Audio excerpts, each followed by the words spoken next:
Yan na.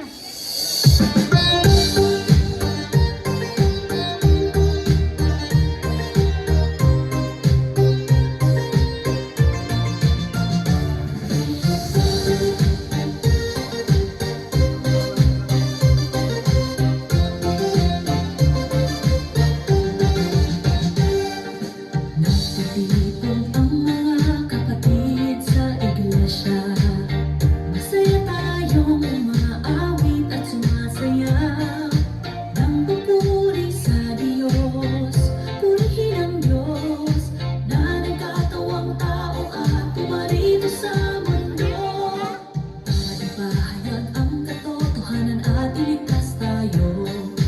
Naririnig natin ang tinig ng Diyos at nadadala tayo sa harap ng trono para makadalo sa piging, para makadalo sa piging. Tinatamasan natin ang mga salita ng Diyos at namumuhay tayo sa harap niya nang may masayang awitan at tawanan. Ito ay walang katapusang kagalakan.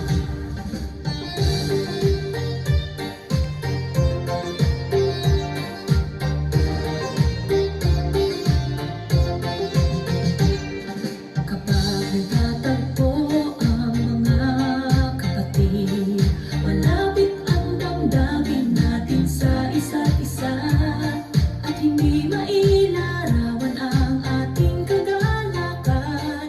Nagbabahagi na tayo sa mga salita ng Diyos at nagbabahagi ng ating mga pagtotoo. Labis na nagagalat ang ating mga espiritu sa pagkaunawa sa katotohanan. Walang mga ritual, walang mga regulasyon, lahat ay malaya at napalaya. Tinatamasan natin ang mga salita ng Diyos at namumuhay tayo sa harap niya nang may masayang awitan at tawanan. Ito ay walang katapusang kagalakan.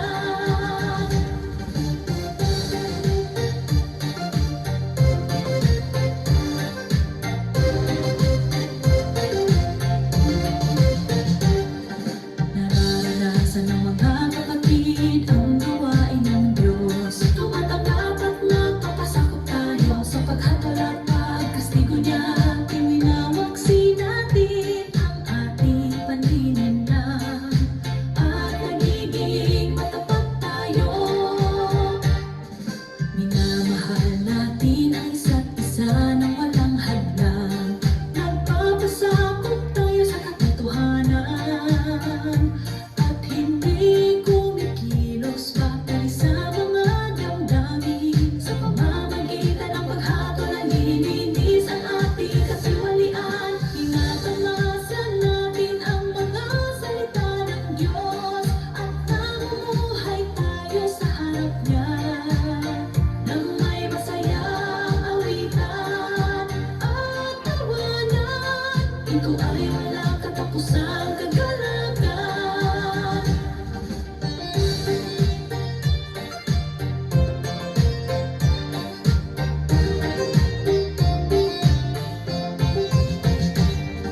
Mga kapatid, kung hindi pagkaisa tayo sa isip sa pagtupad ng ating mga tungkulin, ipalaganap natin ang ebanghelyo ng